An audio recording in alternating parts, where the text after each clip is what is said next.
Video, I wanted to talk about rehab strategies in regards to concussion and how they each have their own little role in regards to recovery and individualizing them to be able to make the most amount of progress in the shortest amount of time for you. My name is Dr. Matthew Shem. I am the owner of Peak Brain Performance Centers here in Colorado Springs. And basically what we're going to be talking about is the differentiation between rehabilitation, compensation, and habituation, and how each play an important role along somebody's recovery journey, and how we want to be able to utilize the one or two or maybe all three that is most appropriate to you.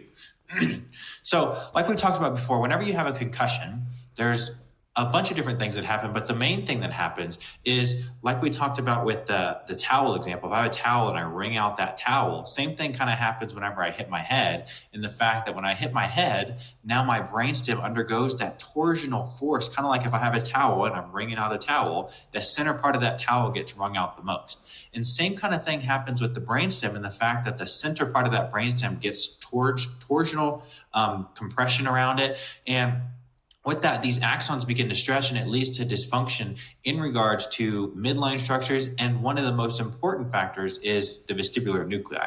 And the vestibular nuclei is an important aspect in regards to just your overall nervous system, because the vestibular nuclei is responsible for relaying information to the brain for us to know where we are at in space, okay?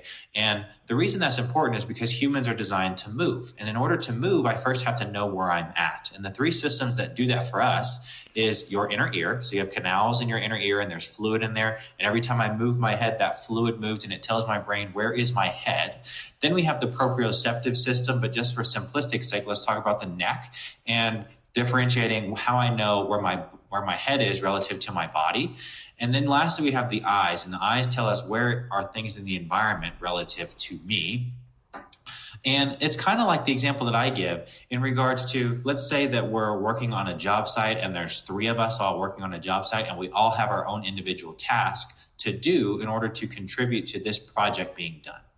Well, if I get sick or I get injured or something, and I'm not able to complete my task, the other two people have to step up and do my job for me so that that job gets done by the date that we need it done.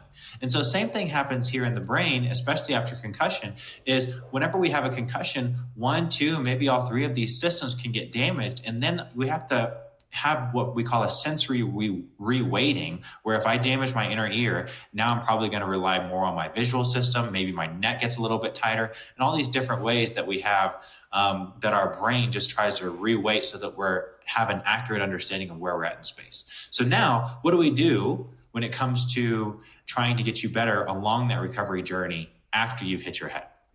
And the first thing is rehabilitation.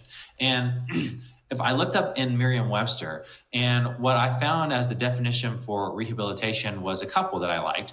And the first one is that it's restoration, especially by therapeutic means, to an improved condition of physical function. And the second one is restoration of something damaged or deteriorated to its prior good condition. And so how I like to think about it is like this little picture here. We're going back in time. We're going back in time in the fact that if you damaged your inner ear, let's say you damaged your left inner ear, I want to do rehab that's targeted specifically at that left inner ear to be able to gain function like it once was, or maybe even better than it once was.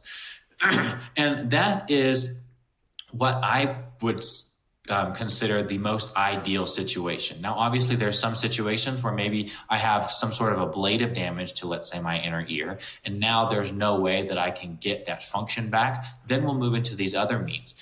And the next one is compensation. And compensation is basically, in this article, they described it as represented by different mechanisms initiated by the central nervous system, like we talked about, the sensory reweighting, in the sensorial behavior and cognitive domains. The sensorial substitution is linked to a change in the importance given to the proprioceptive and visual inputs implicated in equilibrium. So like we talked about before, we have proprioceptive, which we talked about with the neck, and then we have visual inputs, and then we have the vestibular system. And so this paper is particularly talking about vestibular compensation. And what they're talking about is, if I damage my vestibular system, now my brain has to work a little bit harder in the fact that it's going to reweight the information that we need, and it's going to rely less on the inner ear, and it's going to rely more on the visual system or neck.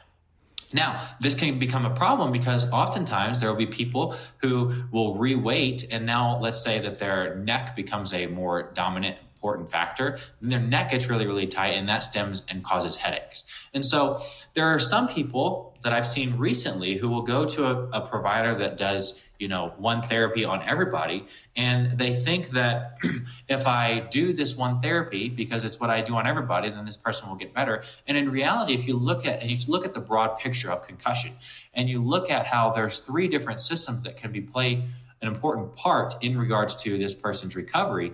If somebody has a vestibular injury, and now my neck needs to talk more, what we could do is just increase the function of that neck even greater, but we're basically just skewing that system even more and causing us to get enough information to the brain so that we know where we're at in space, because the neck is getting more information, but we're not fixing the actual problem, which was the inner ear being damaged. On the flip side, I also had another patient who she became very visually motion sensitive, and the fact that her vestibular system was so diminished that now she was visually upregulated, and now anytime somebody moved in front of her, the movement of anything in her environment was just so much that it made her extremely dizzy. And so with her, since it is a visual complaint, you would think that maybe I would probably want to do some sort of visual therapy, but with her, we didn't do any visual therapy. We looked at the rehabilitation route and said, well, if the inner ear isn't working as much, it's causing the visual system to be upregulated. So if we work on the inner ear, now the visual system can talk less, and then the visual motion sensitivity went away. Pretty cool case. And then the last one is habituation. And the example that I think of is like we were all told that if a frog gets into a pot of water that's hot, and then you are into a boiling pot of water, they'll jump right out because it's too hot, right? But if you put them in a cold pot of water and then you slowly heat it up, they'll just burn to death. And so the same kind of thing happens here as you get accustomed to it. In this article, they explain habituation as teaching the patient to avoid responding to a perturbation. Repetitions of cycle of rotational movement reduce the VOR and treat oscillopsias. Visual perturbation with rotational light stimuli diminishes the visual dependence in the same vein. The phenomenon is linked to the loss of postsynaptic amplitude of neurons exposed to a repeated electrical stimulation. So what does that really mean? So a lot of times, there are various providers that you can go to, and they'll be more in tune or more in line with the habituation type of route of recovery.